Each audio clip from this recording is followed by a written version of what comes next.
कीर्तन घेऊया. वसुदेवसुतं देवं कंसचाणूरमर्दनं देवकी परमानन्दं कृष्णं वन्दे जगद्गुरुं श्रीकृष्णं वन्दे जगद्गुरुं श्रीकृष्णं वन्दे जगद्गुरुं. जय श्रीकृष्ण सर्वांना. मूकं करोति वाचालं पङ्गुं लङ्घयते गिरिं यत्कृपातमहं वन्दे परमानन्दमाधवम्.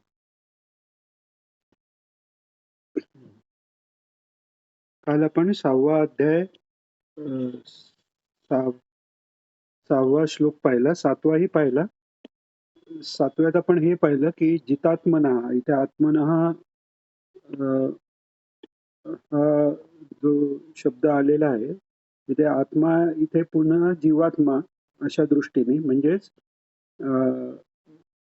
विशेषतः मन आणि म्हणजे 10 इंद्रिय, पंच ज्ञानेंद्रिय, पंच कर्मेंद्रिय यांना जो जिंकतो, प्रशांतस्य म्हणजे जो शांत वृत्ती, ज्याची पूर्ण शांती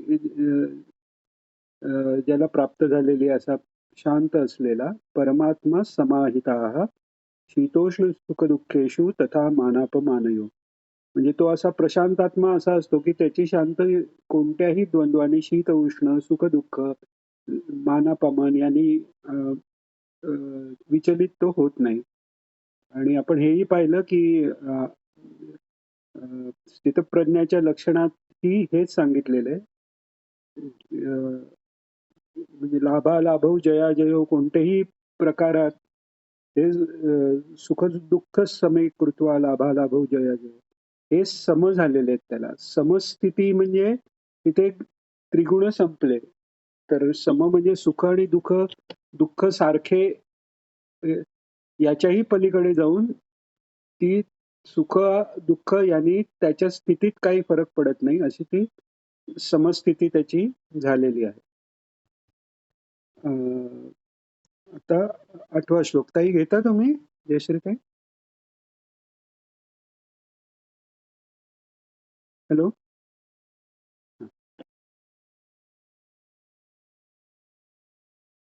हो हो, कालचं करीन मी. काल मी मुद्दामून, मग तुम्ही नव्हतात त्यामुळे मी जे तुमची शंका होती, म्हणजे ज्या विषयावर जास्त बोलायचं होतं, तर ते आपण 11व्या. हो, कालचं टाकीन मी. परवाच्या रेकॉर्डिंग मध्ये पण थोडं उशिरा रेकॉर्डिंग झालेलं, म्हणून ते थोडंसं मी परत थोडं आधीचा भाग रेकॉर्ड करून परवाचं आणि मग कालचं टाकणार आहे, टाकेन. 8वा.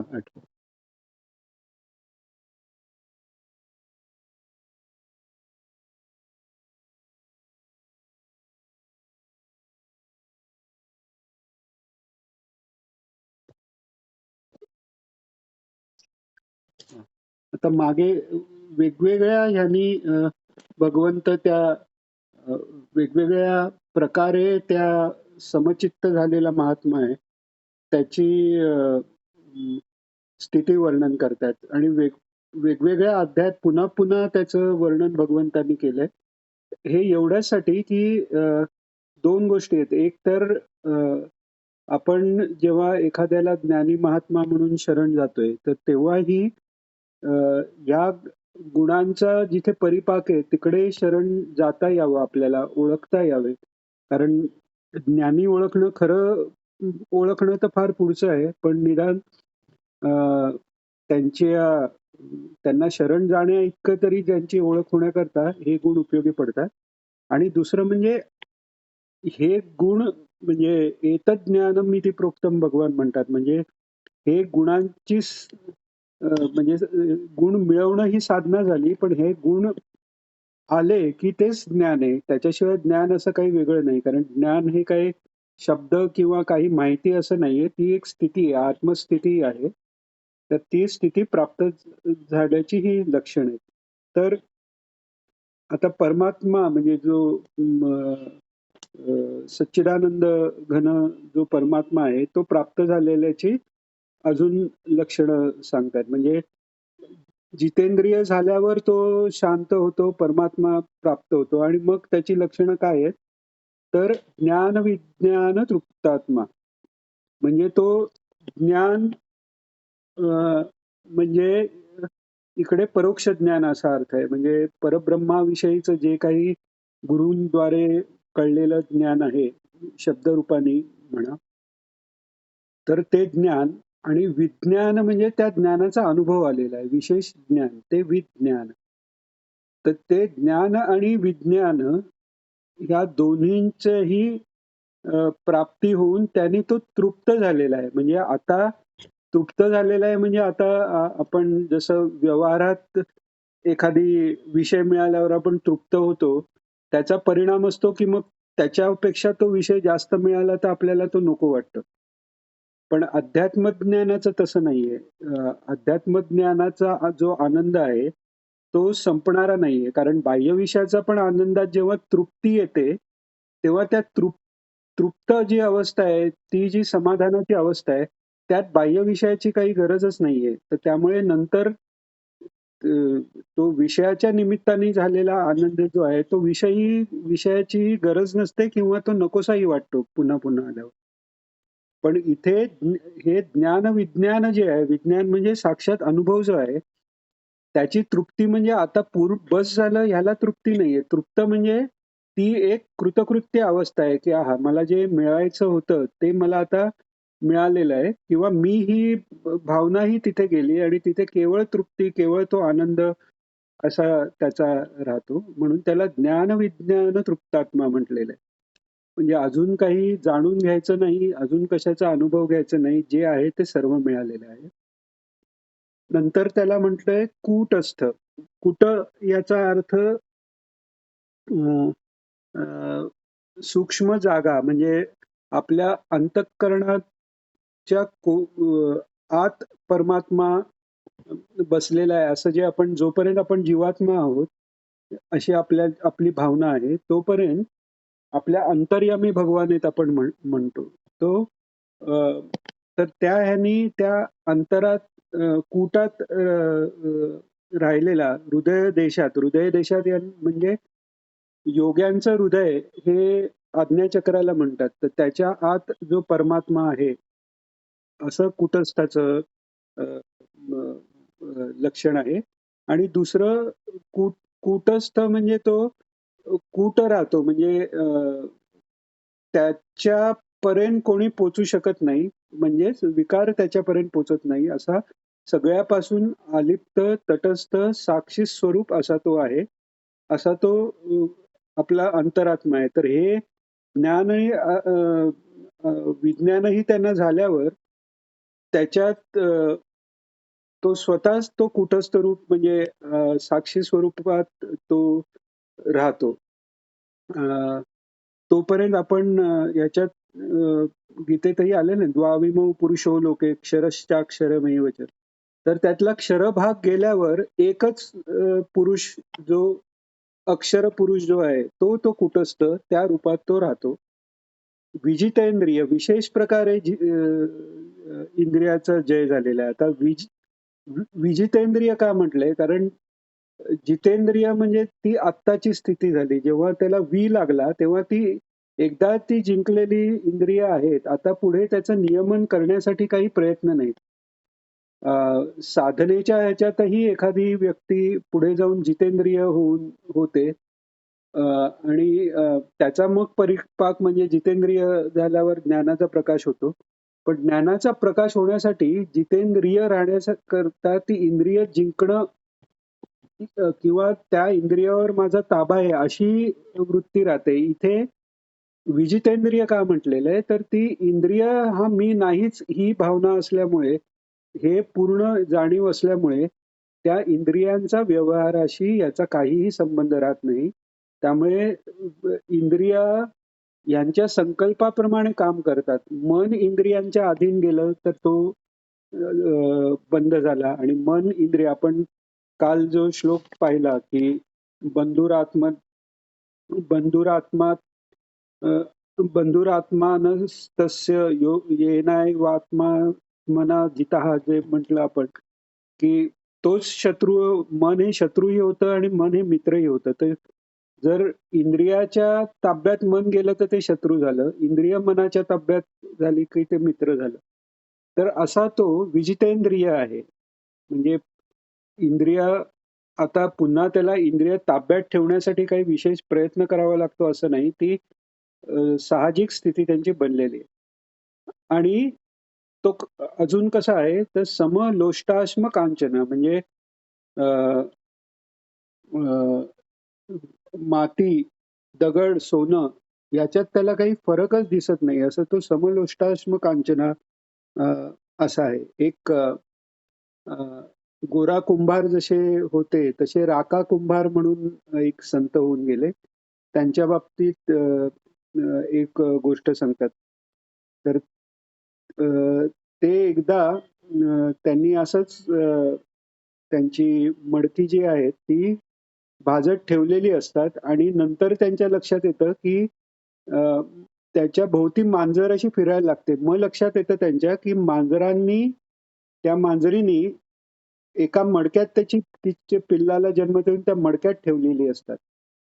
आता हे स्वतः इतके तरल हृदयाचे की त्यांना ते सहनच होत नाही आणि ते तिथे विठ्ठलाकडे ठाण मांडून बसतात की परमेश्वरा यातनं यांना वाचव आणि असं जर तू वाचवलंस तर मी सगळ्यावर माझ्या संसारावर पाणी सोडून तुझ्या सेवेला येऊन राहील. आणि मग ती धगधग कमी होते. एखाद दोन दिवसांनी ते सगळं शांत होतं आणि ती पिल्लं सुखरूप निघतात आणि हे यांच्या मग पत्नीला घेऊन त्या पंढरपुरी येतात. तर त्यांच्याबद्दल असं सांगितलेलं आहे, की एकदा ते वाटेने चाललेले असताना ते थोडे पुढे असतात. पत्नी मागून येते. छोटा रस्ता असतो. पायवाट असते. तर एकीकडे सोन्याच्या मोहरा पडलेल्या त्यांना दिसतात वाटेत. तर हे म्हणतात, की उगाच ते पाहून आपल्या पत्नीला काही मोह होऊ नये म्हणून ते पटकन पायाने त्याच्यावर माती सरकवतात आणि पुढे जातात. तर मागून त्यांची पत्नी म्हणते, "ओहो, काय तुमचा त्याग म्हणे. अजून तुम्हाला माती आणि सोनं याच्यात फरक वाटतोय."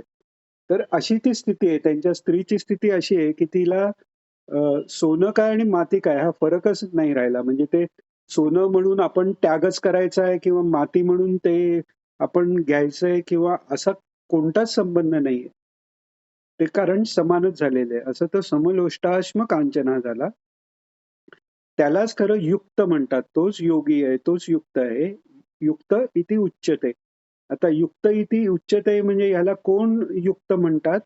तर जे स्वतः ज्ञानी आहेत. तो परमात्मा आहे. परमात्मा स्वरूप झालेले जे आहेत, ते त्याला युक्त म्हणतात. तर असा जो आहे तोच युक्त आहे आणि म्हणूनच त्याला योगी असं म्हटलेलं आहे, असं भगवान म्हणतात. पुढचा श्लोक आहे.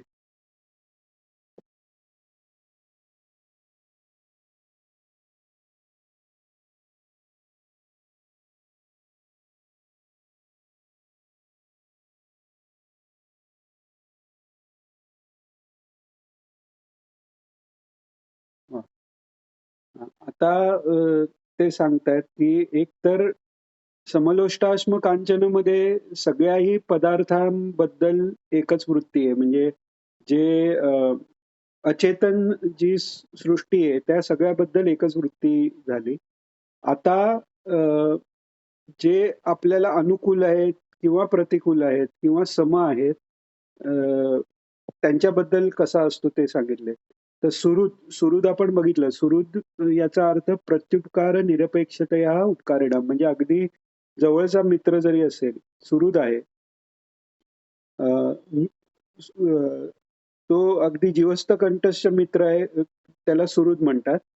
जो मित्र आहे, मित्र हे असं सांगितलेलं आहे की अ, एक ह्याच्यावरनं एक गोपी गीताच्या वेळचे एक प्रसंग आठवला तो सांगितल्याशिवाय राहत नाही की गोपीं अ, बरोबर रासक्रीडा सुरू होते भगवंताची शरद पौर्णिमेला आणि त्या गोपींच्या मनामध्ये किंचितसा अहंकार डोकावतो की हा पूर्ण विश्वाचा नियामक जो परमात्मा आहे तो आमच्या तालावर नाचतोय असं मनात आल्याबरोबर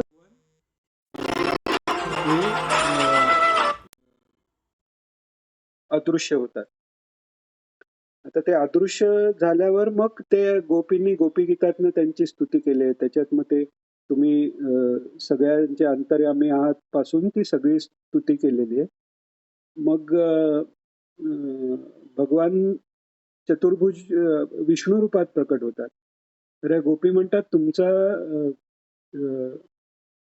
विश्वाचा कारभार चालवायला तुम्ही जे पाहिजे ते रूप घ्यायला मोकळे आहात, पण आम्हाला ते तुमचं मयूरपंखधारी रूपच हवंय, म्हणून मग ते पुन्हा त्या रूपात येतात.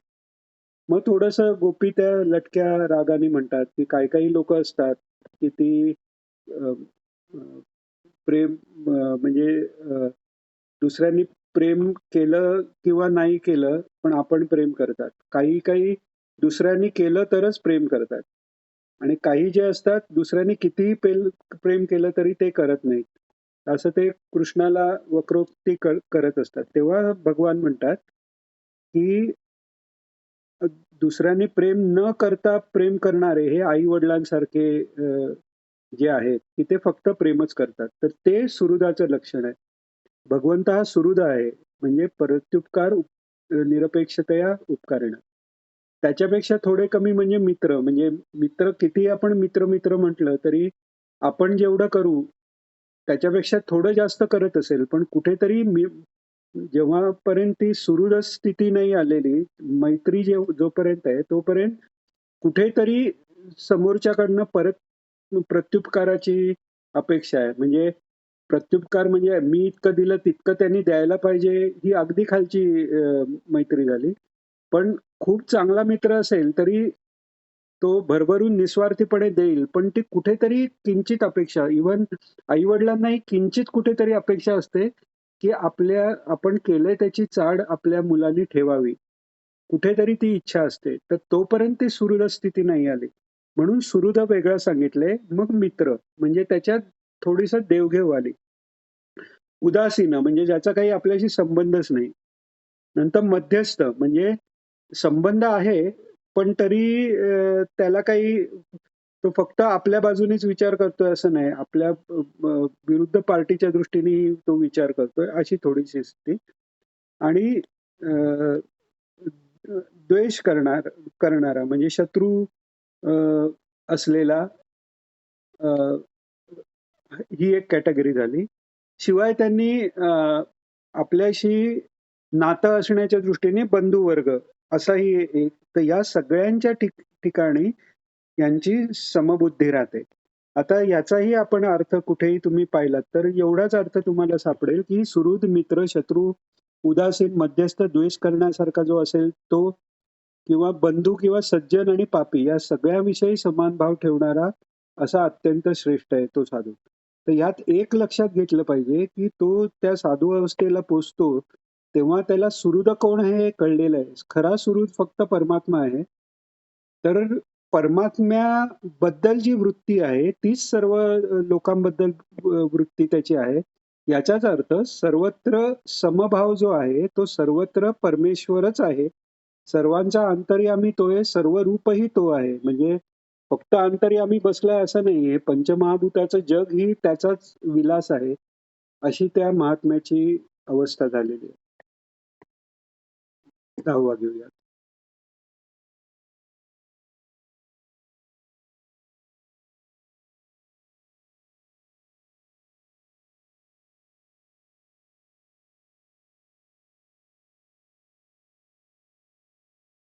वा.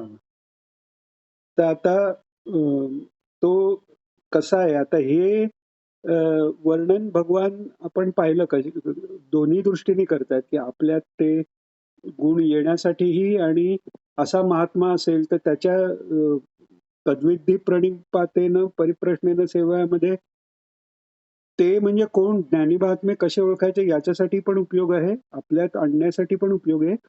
आणि याच्याशिवाय ही जी स्थिती आहे ही इतकी सुंदर स्थिती असल्यामुळे ती प्राप्त व्हावी अशी इच्छा असं आपण मोटिवेशन म्हणतो जे इंग्लिशमध्ये तर अशी इच्छा दृढ होण्याकरताही भगवान घोळवून घोळवून त्या स्थितीचं वर्णन करतायत.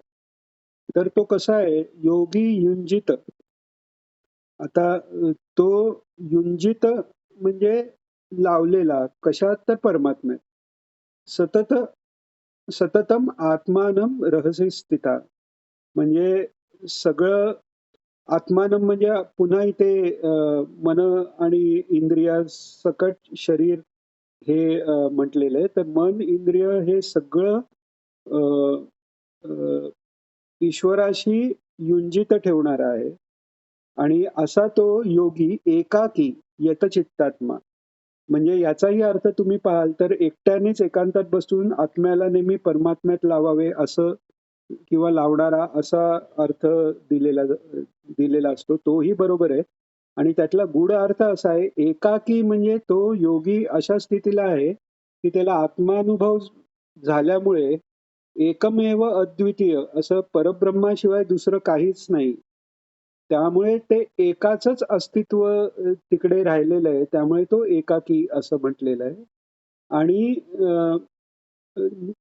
तो शिवाय कसा आहे, तर निराशी आहे. आता मराठीत आपण निराश म्हणजे एका निगेटिव्ह पद्धतीने बघतो. पण निराश याचा खरा अर्थ आहे, की आशा विरहित. म्हणजे आता आपल्याला आशा राहिलेल्या नाहीत म्हणजे पुढे काही चांगलं होईल वाटत नाहीये म्हणून आशा राहिलेल्या नाहीत, तसा नाही. आशा मनात आशा बाळगणं म्हणजे इच्छा बाळगणं ही वृत्तीच राहिलेली नाही. त्याला निराशी म्हटले. तसा तो निराशी आहे. कारण मिळवायचं काय? सर्वत्र पूर्ण ते सच्चिदानंद रूपात तो स्थित आहे. त्यामुळे काही त्याच्याशिवाय दुसरं काही नाहीये आणि त्याच्यात जो सर्वात्मभाव आहे तो आनंदरूप असल्यामुळे त्या आनंदाची म्हणजे परिसीमा ती असल्यामुळे त्याच्यापेक्षा काही मिळवायची इच्छाच नाहीये तिथे. आणि अपरिग्रह. परिग्रह म्हणजे काहीतरी घेणे. आता काहीतरी घेण्यासाठी दुसरी जर वस्तू काही असेल, तर ती घेतली जाणार ना. इथे सगळीकडे तेच एक निरंजन आत्मतत्व सगळीकडेच पसरलेलं आहे. त्यामुळे त्याला काही घेणं-देणं हा व्यवहारच नाहीये. त्यामुळे तो खरा अपरिग्रही तो झाला. म्हणजे नुसतं कोणाचं दान घेणार नाही किंवा अमुक घेणार नाही, ह्याला अपरिग्रह म्हणत नाहीत. अपरिग्रह म्हणजे त्याची एकत्व बुद्धी इतकी झालेली आहे, की त्याच्या दृष्टीने घेणं आणि देणं हा व्यवहारच नाहीये. कारण सगळंच आत्मरूप झालेलं आहे. हां. आता ही योगाची स्थिती मग आधीच्या आपण श्लोकात बघितलं, आरुरुक्षो आधी म्हटले म्हणजे योगारुरुक्षो झाला तो आणि मग तो योगारूढ झाला. तर योगारूढ झालेला महात्मा कसा आहे हे सांगितलं आणि ते करण्यासाठी म्हणजे आता या श्लोकात जी योगाची स्थिती आहे तिथे अ, एकाकी यतचित्तात्माचा हा दुसरा जो अर्थ आहे की एकांतात बसून एकांत याचाही अर्थ तोच आहे की आपल्या ध्यानाची स्थिती अशी आहे की सगळ्याचा अंत एकात म्हणजे परमेश्वरात होईल. असा तो बसून परमेश्वराचं ध्यान करतो. आणि आता मग ते कसं करावं या दृष्टीने 11व्या श्लोकापासून पुढे ती सुरुवात आहे. अ, 11वा श्लोक घेऊया आणि आपण म्हणजे जयश्रीताईंनी विनंती केल्याप्रमाणे थोडंसं या विषयाबद्दल बेसिक जे प्राथमिक काही कन्सेप्ट आहेत की जे समजले की आपल्याला ज्ञानेश्वरीतले श्लोकही समजायला बरं जाईल असे आपण घेऊ. अगदी जर असं वाटलं की त्याच्यावर अजून काही घ्यावं तर आपण एखाद्या दिवशी सेपरेटली तोच विषय ही घेऊ शकतो. एखाद्या शनिवार, रविवार किंवा असं तो विषय सेपरेटलीही आपण घेऊ शकतो. तर हं,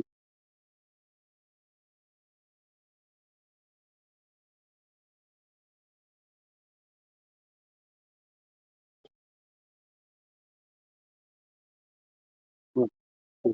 आता याचा अर्थ आपण आधी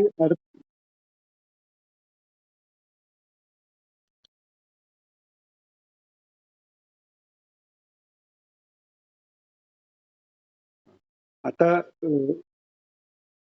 हां, हां, ताई हां, 11वा फक्त घ्यायचा आहे.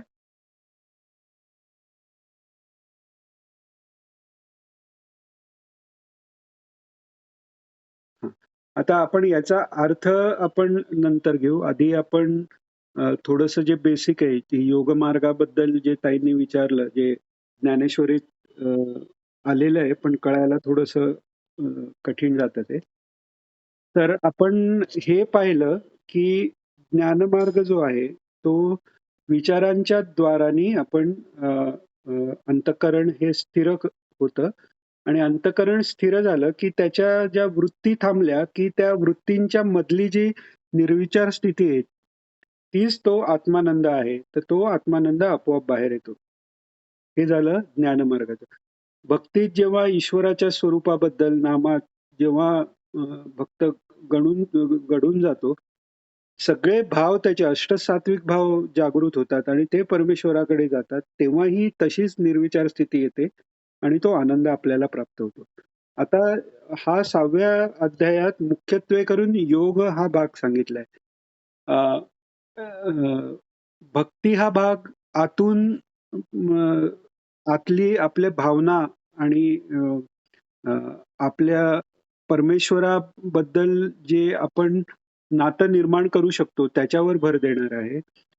ज्ञानयोगात बाहेरून आपण काहीतरी ते वाचण्याच्या हिशोबाने किंवा अशा पद्धतीने ते ज्ञान घेतो. तर भक्तियोगात इमोशन्स हा भाग महत्वाचा झाला. ज्ञानयोगात बुद्धी वापरून तर्क करणं हा भाग महत्वाचा होता. आता योग जो अष्टांग योग सांगितलाय त्याचे 8 अंग जी आहेत त्याच्यात यमनियम आहे आणि मग नंतर आहे आसन, प्राणायाम, प्रत्याहार, धारणा, ध्यान आणि समाधी. समाधीत सविकल्प समाधी आणि निर्विकल्प समाधी. तर अ, आसन, प्राणायाम, प्रत्याहार ही जी अवस्था आहे ती कुंडलिनी जागृत करण्याकरता अवस्था आहे. आता कुंडलिनी म्हणजे काय? जी आत्मशक्ती जी आहे, शक्ती जी सुरुवातीला जो भगवंताचा अ, अ, संकल्प झाला, एकोहम बहुश्याम. तर त्या संकल्पाच्याही आधी अहम ब्रह्मास्मी ही वृत्ती झाली. म्हणजे मी एक आहे तर बहु आहेच्या आधी मी असा काहीतरी अहंकार निर्माण व्हायला लागतो ना. तर ती जी वृत्ती आहे ती विद्यावृत्ती आहे. म्हणजे तिथे अविद्या नाहीये अजून. ती विद्यावृत्ती आहे. त्याला विद्या मायाही म्हणतात. त्याला आल्हादिनी शक्ती म्हणतात. त्याला राधा म्हणतात. त्याला अ, अ, पार्वती म्हणतात. तर ती ही कुंडलिनी शक्ती आहे. आणि ती जेव्हा आपला जन्म होतो तेव्हा सहस्रारातून आपल्या शरीरात 7 चक्र सांगितलेली आहेत. त्या चक्राच्या ठिकाणी इव्हन मॉडर्न बायोलॉजी किंवा अनाटॉमी शरीरशास्त्राच्या दृष्टीनेही तिकडे-तिकडे आपल्या मज्जातंतू किंवा जे नर्व्हज आहेत त्याचे प्लेक्सस म्हणजे तिथे अ, अ, एकत्र अशा गाठीसारख्या त्या नर्व्हजच्या म्हणजे ते एका प्रकारे छोटे-छोटे ब्रेन्सच आहेत. आत्तापर्यंत मॉडर्न सायन्स म्हणत होतं, की ब्रेननी सगळा विचार होतो. पण शरीरातल्या या वेगवेगळ्या सेंटर्सनी आपली जी अ, पचन करणं किंवा या बाकी ज्या गोष्टी आहेत, ज्या आपल्या मनाचं लक्ष तिथे न जाता ज्या चालू होतात, ते त्या ठिकाणच्या ह्यानी चालतच असतं. तर थोडक्यात ही शक्ती जी आहे, तो प्राण जो येतो त्या गर्भात, तो टाळूपासून अ, आत शिरतो आणि मग तो खाली जाऊन मूलाधारात बसतो. तशी ती शक्ती ही त्या मूलाधारात म्हणजे आपल्या मणकाच्या शेवटचं टोक जे गुदद्वार आणि मूत्रद्वाराच्या मध्ये 4 बोटांची गॅप असते त्याच्या बरोबर सेंटरला च्या इथे तो मणक्याचा एंड येतो. तिथे ते मूलाधार चक्र आहे. नंतर लिंगाच्या मागे स्वादिष्ठान, बेंबीच्या मागे मणिपूर, अ, नंतर हृदयाच्या बाजूला आपल्या छातीच्या मध्यभागी अनाहत, विशुद्ध, आज्ञा आणि सहस्रार. त्यात काही आज्ञा ते सहस्रार पण काही वेगळी चक्र आहेत किंवा हृदयाचं एक बाजूला ही चक्र मानतात. पण मुख्य चक्र जी अध्यात्माच्या दृष्टीने आपल्याला महत्वाची आहेत ही 7 चक्र आहेत. आता ही कुंडलिनी जेव्हा खाली जाऊन बसते तेव्हा तिला नागिणीचं स्वरूप सांगितलेलं आहे. तर लाल कुंकवात बुडवलेली नागिण असं कशी दिसेल तशी ती आहे असं ज्ञानेश्वर महाराजांनीही सांगितलेलं आहे. तर ती आपलीच शेपटी पकडून बसलेली आहे असं सांगितलेलं आहे. आता ही कुंडलिनी आपण म्हणतो कुंडलिनी जागृती आपणही ऐकलं असेल. याचा अर्थ कुंडलिनी जागृत व्हायच्या आधी ती सुप्तावस्थेत आहे का? तर त्याचं उत्तर हो आणि नाही. हो अशासाठी की आध्यात्मिक उन्नतीच्या दृष्टीने ती सुप्तावस्थेत आहे. पण आपण जे जे काही कर्म करतो, कार्य करतो, हे ज्या शक्तीने करतो तीच ती कुंडलिनी शक्ती आहे. त्यामुळे ती बहिर्मुखी तर कार्य करतेच आहे. आणि ती बहिर्मुखी कार्य तिचं साधनेला सुरुवात झाल्यावरही प्रत्येक चक्राच्या इथलं पण त्याची कार्य काही बहिर्मुखी ही आहेत. आणि जसं जसं वरच्या चक्रावर जावं तशी सात्विक कार्य आणि मग सत्वगुणाच्याही पुढे वरच्या चक्रात ती गेल्यावर होत असते. आता आसन म्हणजे आसनसिद्धी म्हणजे एका आसनात 3 तास राहणं. ती ज्याची झाली त्याला म्हणजे प्राणायामाचा अधिकारी मानलेला आहे. म्हणजे खऱ्या दृष्टीने प्राणायाम कसा होतो तर आसन आणि प्राणायाम आणि मग प्रत्याहार. प्रत्याहार जसं आपण काल म्हणताना म्हटलं इथे आसन प्राणायाम प्रत्याहार आहे.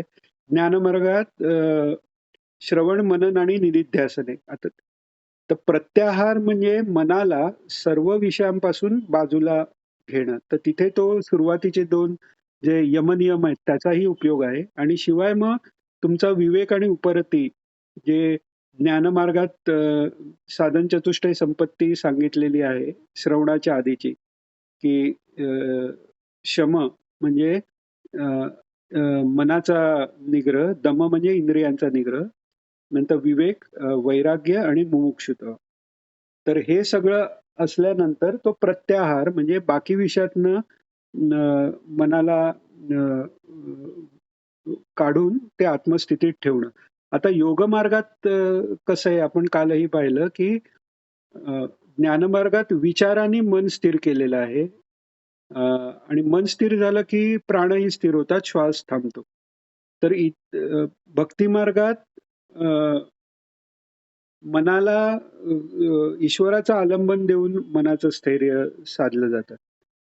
योगाभ्यासात शरीर आणि प्राण यांचं नियमन करून प्राण स्थिर केला की तो प्रत्याहार झाला. प्राणायाम झाल्यानंतर प्रत्याहार करताना तिथे योगमार्गात प्रोसिजर अशी आहे की तुम्ही तो प्राण स्थिर करून तुमचं भ्रूमध्यामध्ये ते येईल आता यात पुढेही की भ्रूमध्यात ध्यान करायचं म्हणजे सगळ्या इंद्रियांमधनंही लक्ष बाहेर आलं आणि ते फक्त भ्रूमध्यात केंद्रित झालं. अशा रीतीने तो प्रत्याहार साधला जातो. आता हे करताना ती कुंडलिनी म्हणजे योग, प्राणायाम, आसन यांनी जेव्हा कुंडलिनी वर नेण्याची हे असते ते त्याच्यासाठी गुरुही तसे योगाभ्यासात प्रवीण आणि त्यांच्या मार्गदर्शनाखाली करावं लागतं. कारण प्राणायाम चुकीच्या नाडीत जर प्राण गेला तर वेडं होण्याची पण पाळी येऊ शकते. तर आपल्या मज्जारज्जूच्या आत म्हणजे आपल्या जी मेंदूपासून ते मूलाधारापर्यंत जी सुषुम्ना नाडी आहे ती मज्जारज्जू आपण ज्याला म्हणतो. तर त्याच्याबरोबर इडा, पिंगळा अशा 3 नाड्या आहेत. तर इडा ही चंद्रनाडी म्हणतात, पिंगळा ही सूर्यनाडी म्हणतात. आपण वामकुक्षी घेतो तेव्हा डावीकडे झोपल्यानंतर उजव्या नाकपुडीतनं श्वास होतो. तो प्राणाचं आणि म्हणजे हे पचनाचं कार्य करतो म्हणून ते वामकुक्षी आपण घेतो किंवा डाव्या काखेत काहीतरी धरलं की उजवा हे सुरू होतं. असे काही उपाय आहेत. आणि जेव्हा शांत आपल्याला झोपायचं असतं तेव्हा उजव्या कुशीला झोपलं की डाव्या ह्यानी श्वासोच्छ्वास होतं त्याला चंद्रनाडी म्हणतात.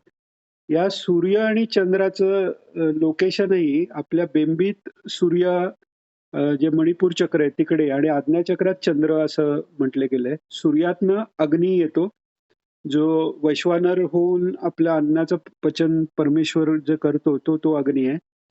आणि आज्ञाचक्रातनं अमृताचं स्त्रव होतं असं म्हणतात. तर ह ठ मध्ये ह चंद्रनाडी, ठ सूर्यनाडी याचं एकत्रीकरण अ, हे याला हठयोग म्हटलेलं आहे. म्हणजेच काय, तर आज्ञाचक्राच्या इथे ज्या सगळ्या नौज आहेत त्या इथून क्रॉस होतात. म्हणून आपण माहिती असेल की उजवा मेंदू आपलं डावं शरीराला कंट्रोल करतो, डावा उजवं ते इकडे होतं. तर अशा या प्राणाच्या क्रियेनी आणि मन स्थिर करून ती कुंडलिनीला प्रयत्नांनी वर ढकलायला या योगमार्गात सांगितलेलं आहे. आता हा हे होण्यासाठी एक सर्वात महत्वाचा जो सिद्धांत आहे की जे सर्व विश्वात आहेत, विश्वातले जे सप्तलोक आहेत, भू आहे, भुवा आहे, स्वाहा, महा, जना, तपा आणि सत्यलोक. सत्यलोक म्हणजे ब्रह्मदेवांचा. तर तेच लोक हे आपल्या शरीरात चक्ररूपाने आहेत. म्हणून जे व्यष्टीत आहे म्हणजे व्यक्तीत जे आहे तेच ब्रह्मांडात आहे असं म्हणतात. व्यष्टीत परमात्मा कुटस्थ अंतर्यामी रूपाने आहे, तोच सगळीकडे सर्वव्यापक विष्णू रूपाने आहे. तसेच ही चक्र, ही लोक आपल्या पुण्य किंवा आध्यात्मिक साधनेनुसार आपल्याला त्या त्या लोकात जन्म येतो. प्राण जाताना आपला प्राण ज्या चक्रातनं गेला त्या पद्धतीत त्या लोकापर्यंत आपल्याला जाता येतं आणि तिथे आपण राहून जातो. जे योगी असतात त्यांचा इथून प्राण वर गेला म्हणजे ते मुक्त झाले. म्हणून काही म्हणजे संन्यासी जेव्हा त्यांचा देहत्याग होतो तेव्हा त्यांचं टाळू नारळाने फोडायची एक पद्धत आहे त्या संन्यासांच्या अंत्यक्रियेत. तर सांगायचा मुद्दा असा की ही जी कुंडलिनी आहे ती अशी ही इडापिडा मार्गाने सर्व शरीराचं चलनवलन करते. मूलाधारात ती सुरक्षेची भावना जी आहे की मी असावं, ज्यांनी स्वतःचं संरक्षण आपण करतो, ती मूलाधारातनं ती बहिर्मुखी असताना करते. स्वाधिष्ठानाने ती कामरूपी असते, ज्या आपल्या इच्छा आकांक्षा आणि काम आपण हॅलो, हा काय विचारलं का? हा, तर आपल्या इच्छा आकांक्षा आणि जो स्त्री पुरुष समागमाचं काम आहे त्या सगळ्याच्या ज्या क्रिया किंवा त्याच्याबद्दलचे ज्या विचार आहेत ते स्वाधिष्ठानात हे होतात. मणिपूर हे पॉवरचं सेंटर म्हणतात. म्हणजे सूर्यनाडी असल्यामुळे सूर्य हा पराक्रमाचा द्योतक आहे. तर आपला कशावर तरी अधिकार ही जी वृत्ती आपली निर्माण होते ते त्या मणिपूर चक्राच्या माध्यमातून कुंडलिनी बहिर्मुखी कार्य करत असते. हृदयात आपल्याला कोणीतरी आवडणं किंवा कोणीतरी आपल्याला चांगलं म्हणणं किंवा आपण कोणाला तरी आवडणं ही जी आपली गरज आहे ती हृदयाच्या इथून येते. त्याच्यानंतर विशुद्धी चक्रात पॉवर ऑफ एक्सप्रेशन आहे. म्हणजे आपलं मत प्रगट करणं, व्यक्त होणं, म्हणजे चित स्वरूपाचं जे लक्षण आहे ज्ञानाचं ते प्रकट करणं, आपलं अस्तित्व प्रकट करण्याची इच्छा ती तिकडे आहे.